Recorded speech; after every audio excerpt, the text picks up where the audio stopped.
Hello दोस्तों। आज मैं आपको कंप्यूटर रिलेटेड जितने भी क्वेश्चंस पूछे जा रहे हैं आजकल, जैसे 2023 और 24 के एग्ज़ाम में बहुत सारे अलग अलग कम्पिटेटिव एग्ज़ाम हैं, तो उसका मैं आज क्वेश्चंस इस वीडियो में कराऊंगा। चलिए ज़्यादा समय नहीं वेस्ट करते हुए हम लोग क्वेश्चंस को देखते हैं। ये लाइव प्रूफ आपको दे रहा हूँ EMRS के JA से, यानी कि जूनियर सेक्रेटरी असिस्टेंट में पूछे गए कंप्यूटर क्वेश्चंस को मैं इस वीडियो में कराऊंगा। ऐसे JSA में तो 30 क्वेश्चंस टोटल पूछा गया था, लेकिन मैं 3 पार्ट कर दूंगा क्योंकि ज़्यादा लंबा वीडियो नहीं हो, है ना। और आप देख सकते हैं लाइव प्रूफ मैं दे रहा हूँ। ये क्वेश्चंस नंबर JSA पोस्ट के लिए है। क्वेश्चंस का जो मॉडल था C7, है ना। जैसे मैं दिखाऊंगा आपको, यहाँ पे कुछ रीजनिंग का भी सवाल था, तो धीरे धीरे मैं करके रीजनिंग का भी वगैरह वगैरह दिखाऊंगा। फिलहाल हम लोग कंप्यूटर पे फोकस ज़्यादा करना है, इसलिए कंप्यूटर पे आते हैं, ठीक है। ये 48 नंबर देख रहे हैं आप, GK का है क्वेश्चन। आगे बढ़ते हैं हम लोग। 101 से शायद है ना।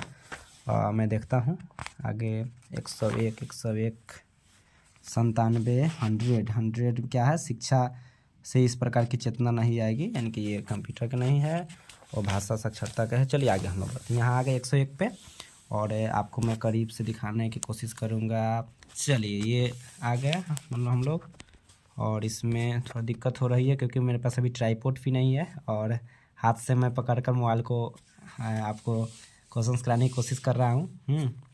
और हाँ, पहला क्वेश्चन है इसमें, निम्नलिखित में से कौन, आप लोग को दिख रही होगी ना सही से। कोई इशू होगा आप लोग कमेंट पे जरूर बताइएगा। लेकिन चलिए स्टार्ट करते हैं हम लोग।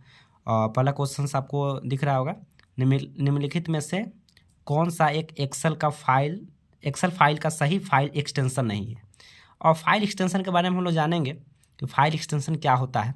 दोस्तों जानते होंगे हम लोग कंप्यूटर में कोई भी फाइल्स वगैरह क्रिएट करते हैं, कोई भी डॉक्यूमेंट तैयार करते हैं, प्रोजेक्ट तैयार करते हैं, तो एक फ़ाइल का नाम देते हैं, ठीक है।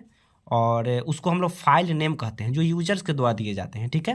लेकिन हम अपने समझने के लिए नाम दिए फाइल का, तो वो हम लोग यूजर्स का फाइल नेम हो गया, वो यूजर्स के द्वारा दिया गया फाइल नेम। लेकिन कंप्यूटर उस चीज़ को समझे, जैसे कोई फाइल एक्सेल का है तो कंप्यूटर को कैसे पता चलता है कि वो एक्सेल का फाइल है। कोई डॉक्यूमेंट ये वर्ड का हो तो कैसे पता चलेगा वर्ड का है, या कोई PDF है तो कैसे पता, वो कैसे समझेगा PDF है या एक्सेल का है, या डॉक्यूमेंट ये वर्ड का है या पेंट का है या टेक्स्ट का है। तो इसके लिए कंप्यूटर द्वारा एक नाम दिया जाता है, उसी को फाइल एक्सटेंशन कहते हैं, है ना। तो ये पूछ रहा है, क्या पूछ रहा है, ये पूछ रहा है कि एक्सेल, ये देख रहे हैं आप, यहाँ पे देख सकते हैं, अंडरलाइन में कर देता हूँ, एक्सेल फाइल का सही फाइल एक्सटेंशन। तो एक्सेल का जैसे 2007 से पहले जो था XLS था, लेकिन अभी XLSX आ गया है। ये 3 नंबर इसका सही आंसर आएगा, ठीक है। अगला हम लोग देखते हैं 102 नंबर में पूछा जा रहा है, मोहक सांगले एक ओपन सोर्स सॉफ्टवेयर का प्रयोग करके अपनी कंपनी के नए उत्पाद की मार्केटिंग करने हेतु एक डिजिटल प्रेजेंटेशन बनाने के इच्छुक है। आप इसके लिए निम्नलिखित में से किस सॉफ्टवेयर का सुझाव देंगे। तो ये पावर पॉइंट देखिए, इसमें प्रेजेंटेशन बनाते हैं, स्लाइड्स तैयार करते हैं, कैलकुलेटर, ये तो आप ये जानते ही हैं, यहाँ कैलकुलेशन करने के लिए, राइटर मतलब कुछ लिखने के लिए। लेकिन ये इम्प्रेस जो है ना, इसके ये ओपन सोर्स सॉफ्टवेयर का सुझाव देंगे, यानी कि ये इम्प्रेस हो गया, ठीक है। आगे हम लोग बढ़ेंगे 3 नंबर क्वेश्चन से 103, यानी कि ये देखिए दोस्तों 103 नंबर हम लोग के लिए है कंप्यूटर का ओनली, लेकिन जो पूछा गया टोटल 130 क्वेश्चन था, उसमें का 103 नंबर इसलिए यहाँ पे दिखा रहा है। लेकिन हम लोग को अभी कंप्यूटर का ओनली करना है, इसलिए मैं कंप्यूटर का क्वेश्चन है उस पर लेके आया हूँ, ठीक है। आप लोग समझ रहे होंगे। 103 नंबर क्वेश्चन है, MS पावर पॉइंट फाइल का एक्सटेंशन निम्नलिखित में से कौन सा है। दोस्तों इससे पहले हमने एक्सेल का जो देखे थे, है ना, फाइल एक्सटेंशन से बहुत ज़्यादा क्वेश्चन आ रहा है। इसको हम कोशिश करेंगे कि जितने भी है ना कंप्यूटर, वर्ड का, टेक्स्ट का, पावर पॉइंट, एक्सेल, है ना, डॉक्यूमेंट, PN, क्या बोलते हैं, इमेज, ये सब का एक्सटेंशन क्या होता है, मैं एक वीडियो में लाऊंगा और फिर सबको हम लोग एक बार पढ़ लेंगे। फिलहाल हम लोग इस पे चलते हैं। तो पावर पॉइंट का पहले वही ये PPTX, अभी फिर जो नया वाला 7 के बाद जो भी आया ये PPTX आ जाएगा। ध्यान रखना, जैसे यहाँ पे था XLSX, उसी प्रकार पावर पॉइंट PPTX लगा देना है, क्योंकि न्यू वाला में सब में X प्लस कर दिया है, ठीक है। आगे हम लोग बढ़ेंगे 104 पे। कंप्यूटर नेटवर्किंग के संदर्भ में BPS का पूर्ण रूप क्या है। ये देखिए क्वेश्चंस ये फुल फॉर्म से आया है ना। तो फुल फॉर्म्स भी मैं करा दूंगा, है ना। HTTP, IP, है ना, TCP, ठीक है, HTML, इस प्रकार से बहुत सारा मैं करा दूंगा। एक वीडियो फिर उसका भी लाऊंगा जिसमें आपको टोटल फुल फॉर्म कवर कराऊंगा, ठीक है। फिलहाल इसका BPS यानी कि बीट पर सेकेंड, है ना, ठीक है, देख लेंगे बिट्स पर सेकेंड। तो ये बिट्स पर सेकेंड, ये 2 नंबर आंसर हमारा सही होगा, ठीक है। चलिए आगे बढ़ते हैं। 105 नंबर क्वेश्चन, यानी कि हम लोग का 5वां क्वेश्चन। ये भी इजी है बहुत सारा, यानी कि ये पूछ रहा है HTTPS में एस का अर्थ क्या है दोस्तों। HTTPS क्या होता है, हाइपर टेक्स्ट ट्रांसफर प्रोटोकॉल। यानी कोई भी हम इंटरनेट पर कुछ भी सर्च करते हैं तो हमारा जो URL जो होता है उसको www पे वो ट्रांसफ़र करने का काम करता है। यानी कि हाइपर टेक्स्ट ट्रांसफर, टेक्स्ट को हाइपर लिंक यानी कि हाइपर रूप में वो ट्रांसफ़र करने का, टेक्स्ट को ट्रांसफ़र करने का काम करता है। लेकिन हाइपर टेक्स्ट ट्रांसफ़र HTTP कोई साइट में आ जाता है, कोई भी ब्राउज़र्स में आता है, और एक HTTPS यानी कि HTTP क्या होता है, बहुत सारे ऐसे हम ब्राउजिंग करते हैं कोई भी साइट्स को, तो HTTP रहेंगे, यानी कि HTTP hyper text transfer protocol. तो इस पे हम क्या है, ये क्या बताता है, इस ये भी रहता है और किसी में HTTPS भी लगता है। तो दोनों को हम समझ सकते हैं। HTTP मतलब हाइपर टेक्स्ट ट्रांसफर प्रोटोकॉल, कि ये भी एक साइट पे लेके जाएगा आपको, कोई साइट विजिट कर सकते हैं, काम भी कर सकते हैं, लेकिन ये बता रहा है कि ये साइट जो है ना सिक्योर नहीं है। और जो साइट में HTTPS :/ उसके बाद अगर www कोई भी साइट हो, मतलब समझिए कि ये जो साइट हम विजिट कर रहे हैं ये हमारा सिक्योर है, यहाँ से कोई हमें साइबर फ्रॉड की कोई दिक्कत नहीं होगी और यहाँ से होने की चांसेस है। तो इसको हम देख कर विजिट करेंगे। तो यही हमें अवेयर करने के लिए भी क्वेश्चन पूछा गया है और ये काफ़ी जरूरी क्वेश्चन है, इंपॉर्टेंट, बहुत इंपॉर्टेंट है। इसको हम VVI क्वेश्चन में रख सकते हैं, ठीक है। तो एस का क्या मतलब होगा, तो अभी हमने बात किया हाइपर टेक्स्ट ट्रांसफर प्रोटोकॉल, ये सिक्योर है, इसलिए hyper text transfer protocol secure. देखेंगे सिक्योर कौन है, स्पेस है, सिक्योरिटी, यहाँ सिक्योर है, 2 नंबर इसका आंसर सही होगा। चलिए हम लोग 5 क्वेश्चन को कवर कर चुके हैं।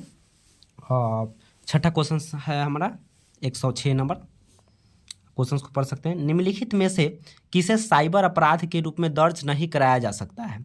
साइबर अपराध क्या होता है कि जो इंटरनेट के माध्यम से अगर कोई चोरी, किसी भी प्रकार का चोरी किया जाता है ना, जो ऑनलाइन, तो उसको हम लोग साइबर अटैक, साइबर अपराध ये सब हम कह सकते हैं। तो देखिए कौन इंटरनेट वाला है। पहला है इसमें किसी के ऑनलाइन बैंक अकाउंट में प्रवेश करना और वहाँ से धन, यानी कि ऑनलाइन बैंक अकाउंट कह रहा है, मतलब कि इंटरनेट के द्वारा हो रहे थे, साइबर होगा ही साइबर अपराध। अगला देखते हैं, सोशल मीडिया प्लेटफॉर्म पर किसी को धमकी देना, बिल्कुल सोशल मीडिया यानी कि ऑनलाइन हुआ, तो ये भी अपराध हुआ है।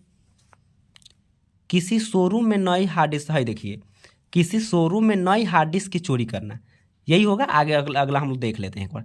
अश्लील साहित्य संबंधी विषय वस्तु को ऑनलाइन, देखिए ऑनलाइन है जहाँ भी, यानी कि साइबर अपराध का हम बता रहे हैं ना कि साइबर अपराध का मतलब हुआ ऑनलाइन कोई भी चीज़ है, इंटरनेट के माध्यम से जो भी कोई चोरी किए, किसी प्रकार का किसी को नुकसान किए, तो सब साइबर अपराध में आता है। लेकिन ये देखिए शोरूम से कह रहा है, ये तो ऑनलाइन नहीं है। शोरूम से नई हार्ड डिस्क की चोरी की मतलब कि ये ऑनलाइन नहीं है, ऑफलाइन हुआ तो साइबर नहीं होगा ये, यानी कि 3 नंबर मेरा सही होगा आंसर, ठीक है।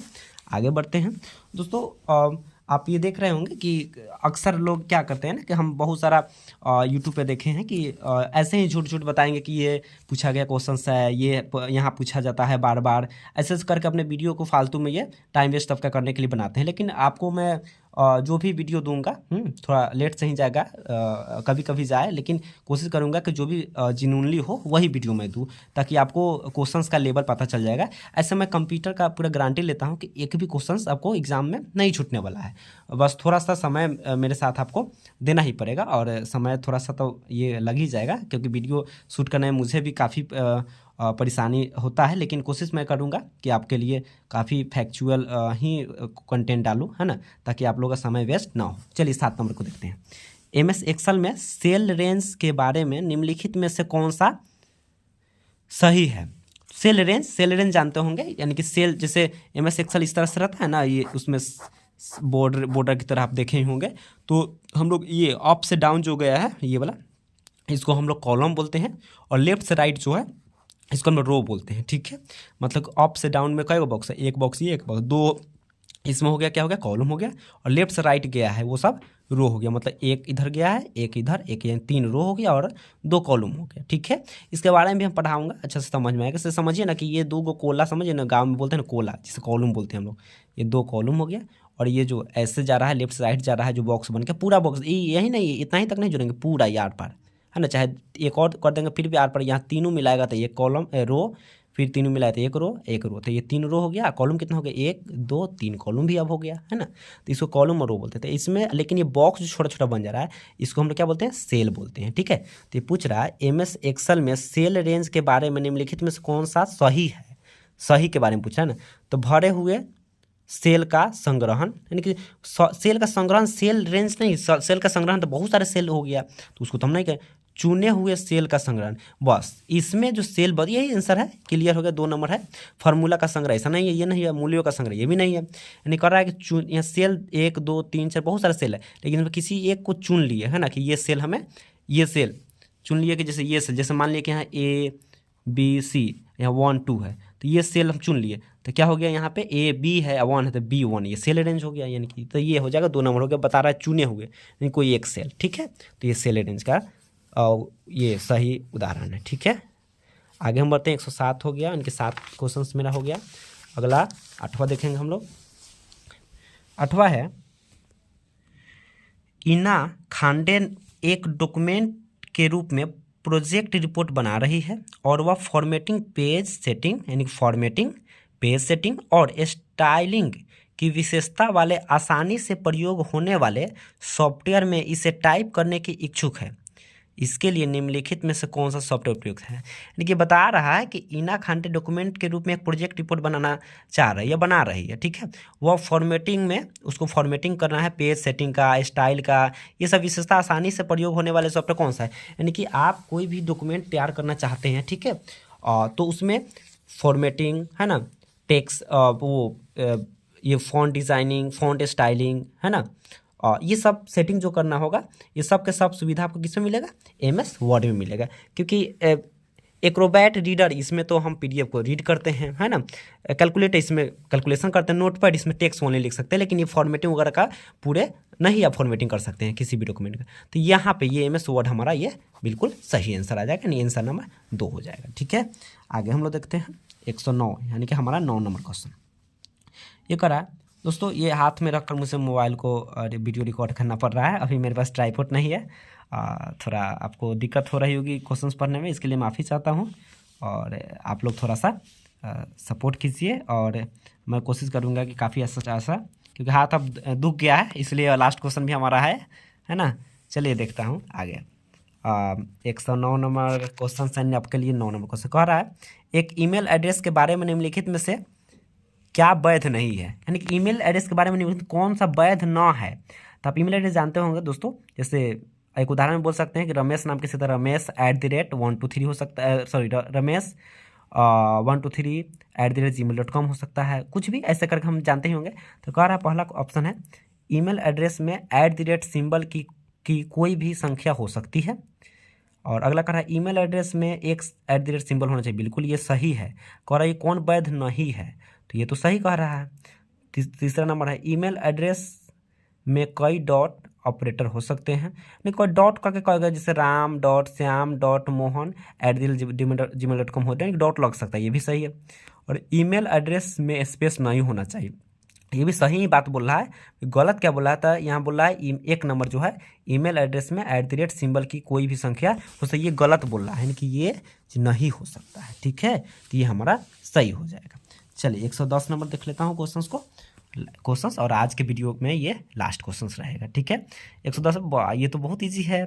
CPU का पूर्ण रूप क्या है, ये तो सब लोग जानता है ना, सेंट्रल प्रोसेसिंग यूनिट। लेकिन देखिए हमें घुमाने के लिए है ना कैसे क्वेश्चंस दे दिया है, CPU है ना, C for centre processing unit. देखिए थोड़ा सा हम अगर मिस करें, थोड़ा जल्दीबाजी में, यही हमारा गलती हो जाता है दोस्तों। ठीक है, तो सेंटर नहीं सेंट्रल पूरा पढ़ना है। जब भी ऐसा क्वेश्चंस दे तो इसको एकदम हल्का रहता है, लेकिन इसी हल्का की वजह से और हड़बड़ी में स्पीड में करने में हम गलत कर देते हैं हल्का क्वेश्चन को, लगता है कि हम सही मार के आए। सेंटर देखिए यहाँ सेंट्रल है प्रोसेसिंग है यूनिट, यूनिट है, यहाँ सेंट्रल भी है, प्रोसेसिंग जगह प्रोसेस कर दिया है, यहाँ प्रोसेसिंग यूनिट कर दिया लेकिन सेंटर कर दिया है, यहाँ सेंट्रल है प्राइमरी कर दिया है, तो ये हमारा सेंट्रल प्रोसेसिंग यूनिट होगा। चलिए आज का वीडियो इतना ही पे हम लोग स्टॉप करते हैं।